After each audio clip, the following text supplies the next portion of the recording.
guys, welcome to my video. This is Scarlet, and thanks for opening my video.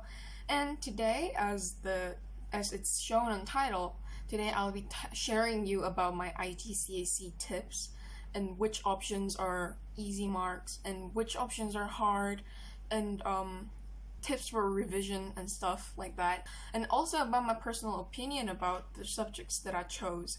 So please enjoy my video, and don't forget to subscribe and press the likey button.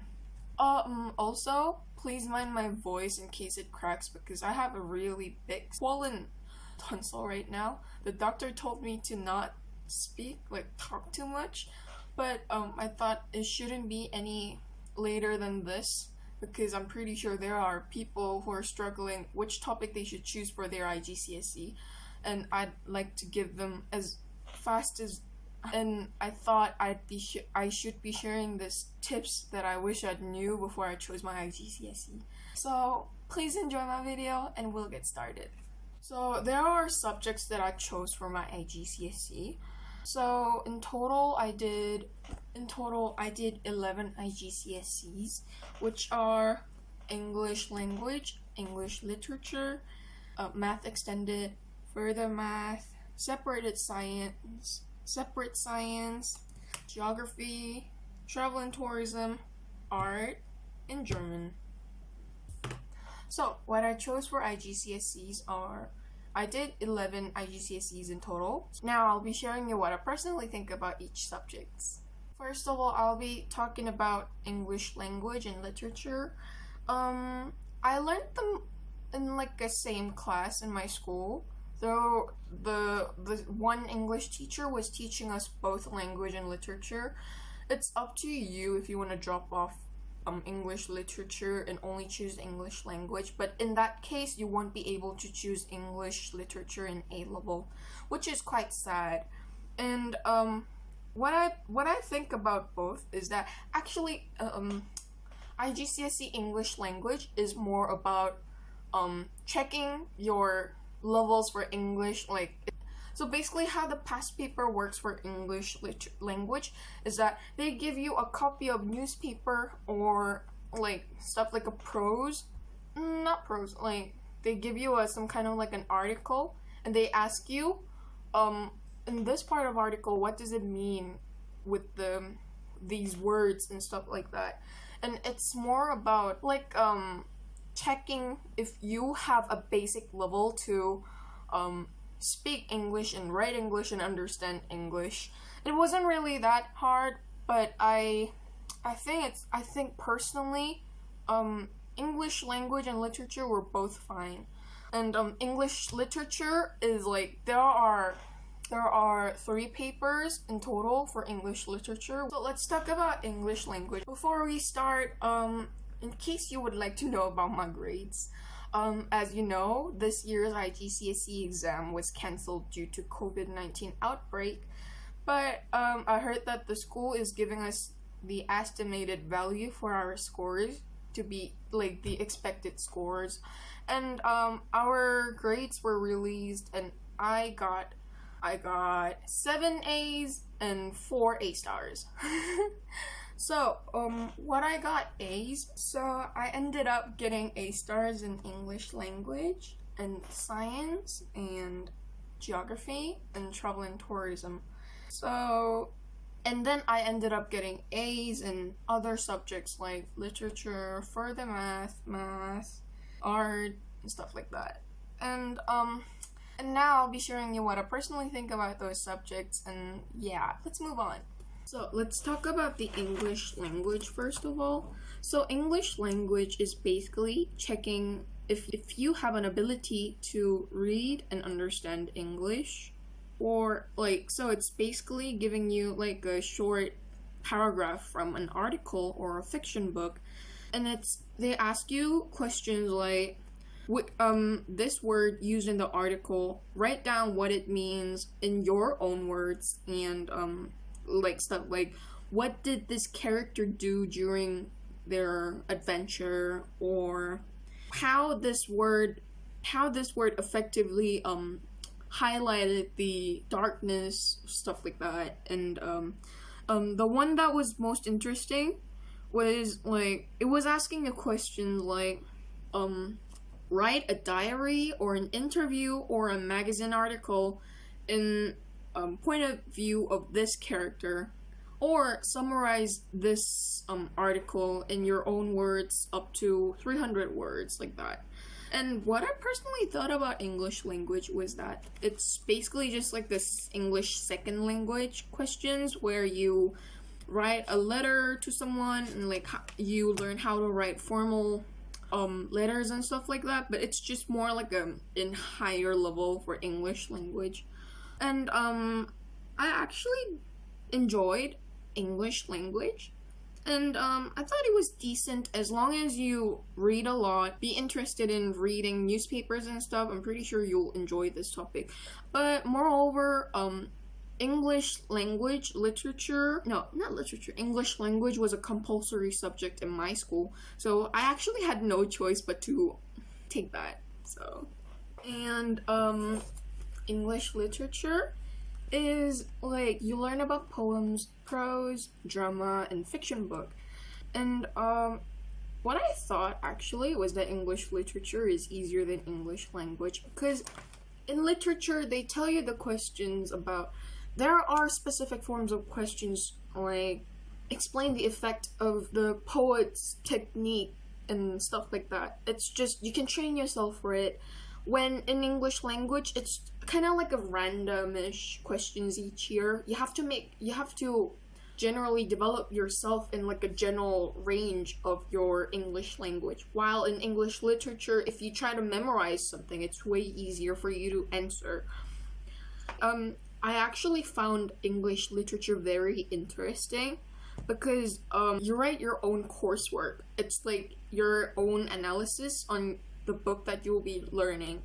And this was really fun for me because I had a really good teacher. She was really nice, and plus I loved writing things like analysis and stuff. So yeah, if you're not really good in English, then you can drop out English literature if you want, but if you do that, you won't be able to carry the subject on A level. You have to be aware of that.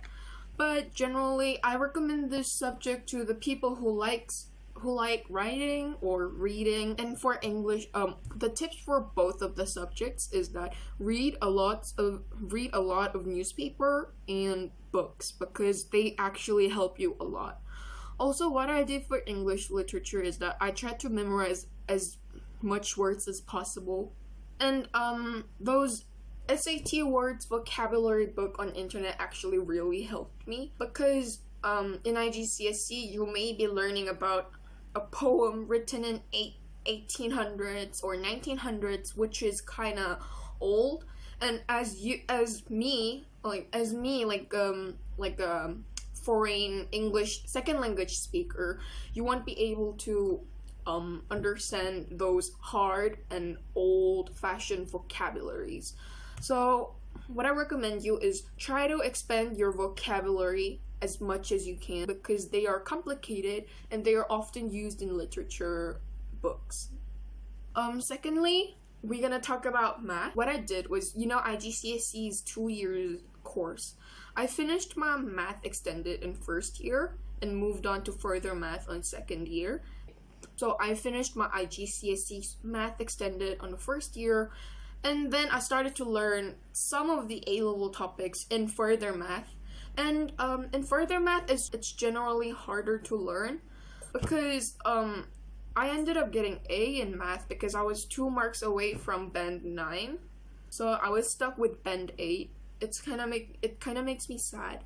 And what you learn in math extended is something about easy algebras and vectors and probabilities and stuff. They aren't really time consuming, and they're easy for you if you are very passionate for math learning.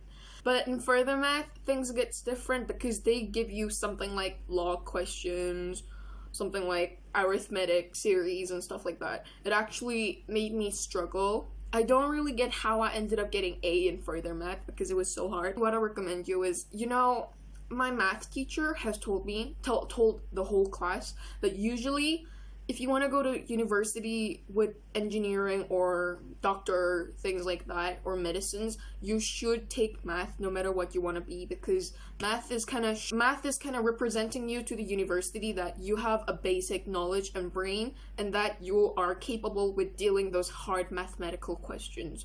So what I recommend you is, if your school provide further math class, I think you should ask your school about finishing your extended math in 1 year and then putting you in the further math class, because in further math class we cover about 30% of the A-level math curriculum in like a shallower depth.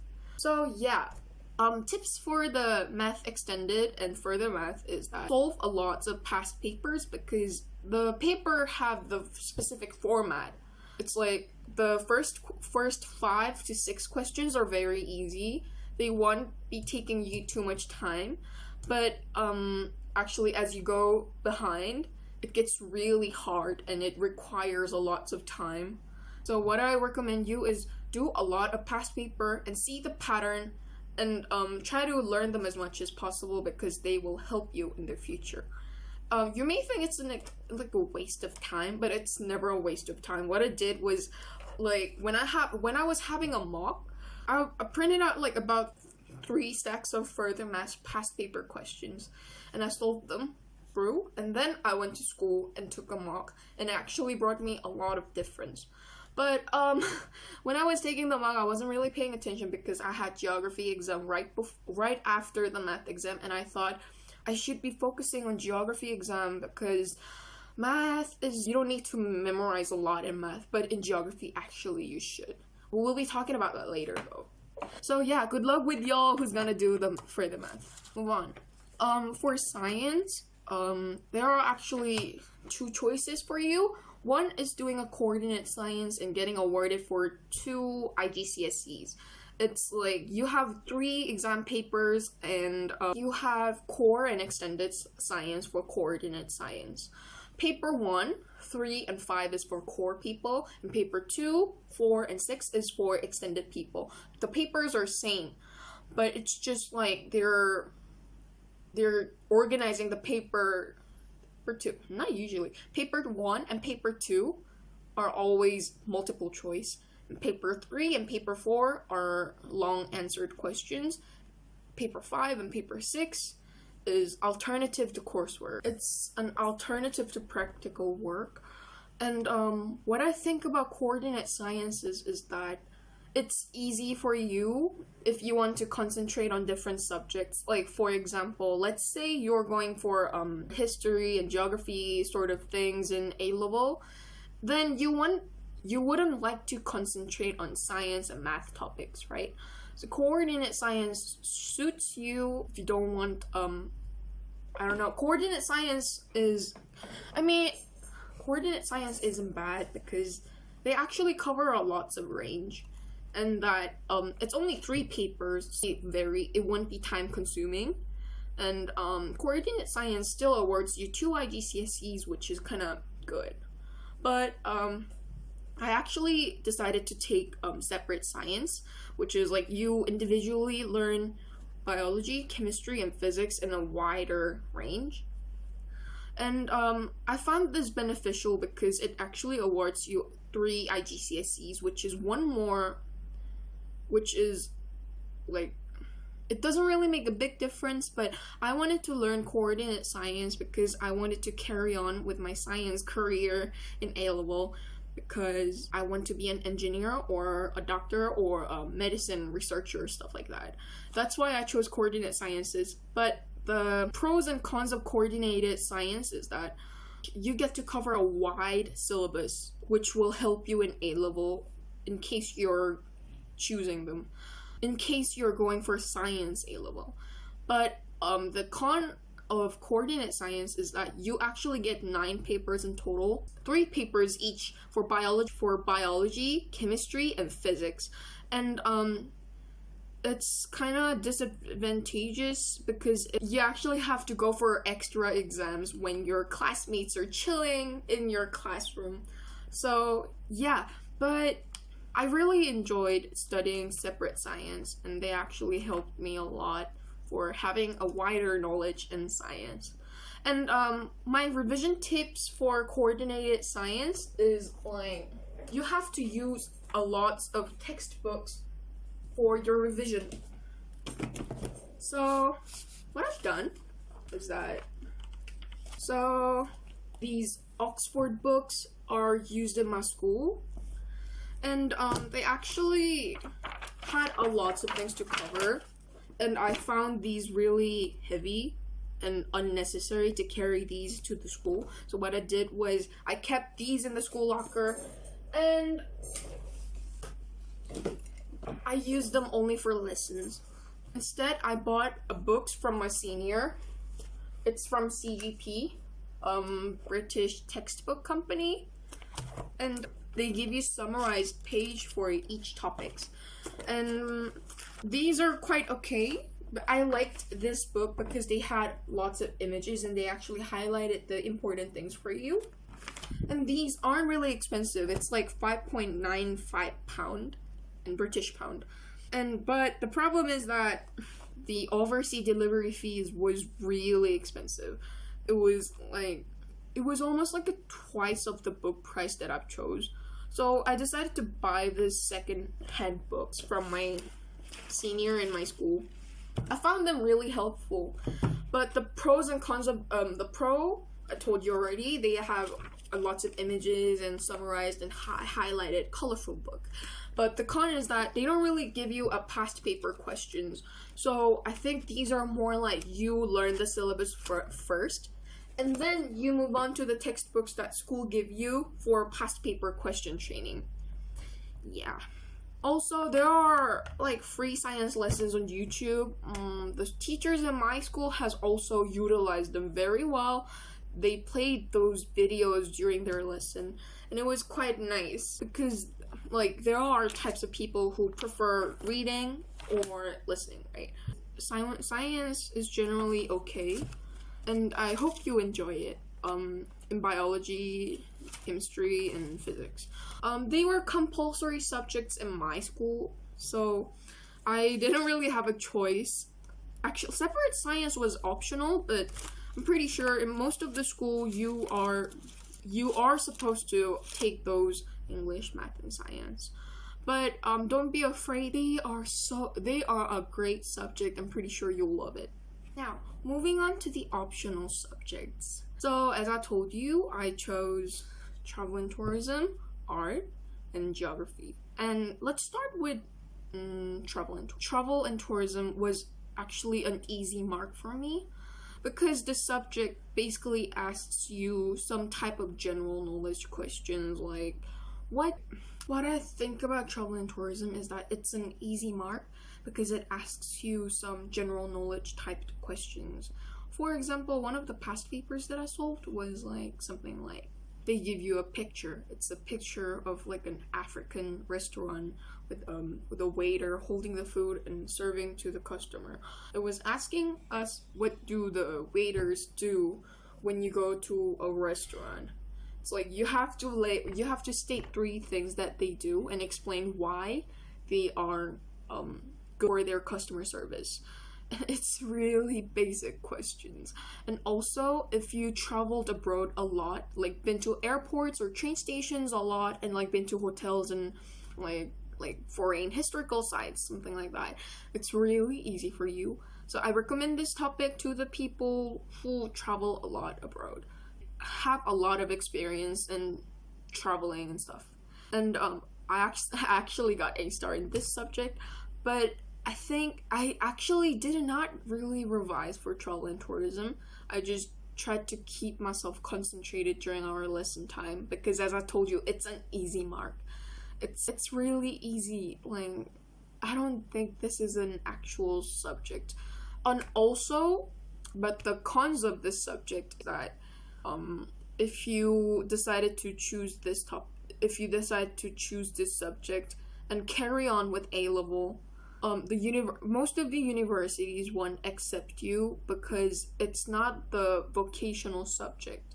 Travel and tourism A-level is considered to be like practical subject, and most of the universities with engineering and medicines wouldn't like you taking travel and tourism A level. And also because my school had other two options with travel and tourism, which is computer science and history, and I actually regretted choosing travel and tourism because I was actually a bit interested in history, but I did not choose history because I heard it was hard. But then the classmates who chose history told me that it was an easy subject. I kind of regret it because I was actually interested in choosing an A-level history, but I can't now because A-level history needs you to take IGCSE history first, so I lost a chance. But yeah, it's kind of sad, but yeah, that's the only con of this subject. Yeah, so to sum up, travel and tourism is an easy mark, but beware if you want to carry some subjects. Just follow your heart. If you want a good and easy mark, go with tourism. If you have something interested more than tourism, go for the one that interests you the most. Secondly, we'll be talking about geography. So geography, I found it hard in like year 10 because I wasn't used to memorizing. I wasn't used to those case studies. Memorizing case studies always made me struggle till year 10 because I didn't have the knowledge to do it efficiently. So I ended up getting straight C's during my year 10, which was quite disastrous. But then in summer break, before I started year 11, I came up with like a way to memorize it efficiently, and now I'm going to share it to you. What I thought about geography was that it's a subject that requires to remember a lot. And you learn about lots of interesting things like volcanoes, villages, population, and like river, farming, agriculture, flood, droughts, things like it's an actual interesting topic. And I found it easy to remember those informations about volcanoes and stuff. But in geography, as the last question is a 7-mark question with a case study question. It's like you have to memorize the specific number figures of the disaster that you studied, or remember the exact name of the area that you studied. It hurted my brain a lot, but I actually came up with the memorization technique, which is this is the notebook that I made for my geography. It says Geography Case Study Note Scarlet. So I'll show you. I tried to make an index at the front with page number and case study topics and country name. And yeah, so basically I wrote them down. I summarized them basically. See the post-it and stuff like that. It's kind of empty behind because I made a new one. Geography is make your own revision techniques. For example, I've seen the one, like one of my classmates sticked a post-it in front of her door and refrigerator and bathroom so that she can remember while brushing her teeth or opening the fridge and getting some food out and stuff like that. In my case, I loved writing down and copying things down, so I made this book. But yeah, geography, you might find it hard, but geography is always worthy and it gives you a wider view to the world. In my case, we had another option available for environmental studies. Like there is a misunderstanding that environmental studies is actually easier than geography, but I've seen their syllabuses and how my classmates in environmental study class worked, and they actually go deep in specific topics like rocks and volcanoes and agriculture stuff. So it's more like a difference between like your depth of learning and like the range of learning. To describe it, geography has a wider range of the syllabus covering and a shallower depth, but in environmental studies they actually cover small range of things and much depth.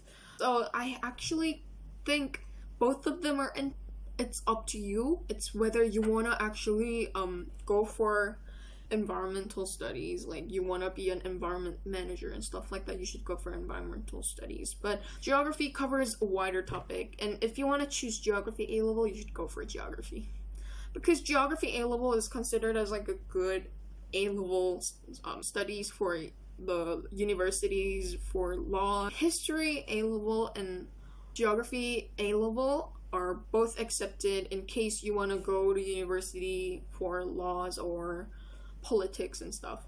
So yeah, it's basically just the direction that you want. Art, to be honest, I wasn't a great artist. I thought I was an artistic figure, but I figured out art is something that's really hard. Art was the subject that disappointed me the most, because I tried to draw as good as possible, but the outcome became really bad. It actually disappointed me a lot. And art is actually, it's like unlike the other types of art that like the better you draw, the better marks you get. IGCSE art is more like analysis of your drawing. But you have to tell the audience like what you try to create, or what mood or like meaning that you try to create with the drawing that you drew. What I did for IGCSE was like, IGCSE art, you need to make an A2 sheet with your practice drawings and your intentions and stuff like that. I found it hard to organize them all, and then it was hard for me to draw precisely. But the reason why I chose art was to chill out after I studied everything in IGCSE. I thought art would be chilling, but art was the most intense subject that I had. So in case you are really such a great artist, or you're so passionate in analyzing your artwork and stuff like that, you should go for art. But somebody like me who doesn't want to look back at their drawing because it's too cringy or badly drawn, or you just simply hate writing, or you just simply don't like spending too much effort on drawing, you shouldn't go for art, because art is time consuming. It requires you to put a lot of effort, and art actually will fail you if you can't draw properly. What I did for IGCSE art is that I drew the year 10. I drew something like flowers and self-portrait. I'll show you later. I'll talk about this in an individual video. And it was really hard. It was like, I mean, I enjoyed the process, but the actual exam, you need to spend 8 hours on your final outcome in your final exam, and it actually stressed you a lot. Yeah, so this is my personal view on art. But if you really are passionate for drawing and painting, go for art. You should follow your heart. Lastly, I chose German for my second language, because in my school we had to choose between learning Chinese or German. I chose German because I found Chinese difficult and not interesting, and also I'm looking for German university, so I chose German IGCSE. According to my teacher, German IGCSE covers the syllabus for German proficiency exam A2 or B1, and German you have 4 paper, reading, writing, listening, and speaking. And I heard that German IGCSE is harder than IGCSE Chinese in both foreign language level, because like in Britain, because IGCSE is a scheme based on the UK curriculum, it's usually easier for the English speaker to learn German, as they share some vocabularies and the grammars are similar than learning Chinese IGCSE.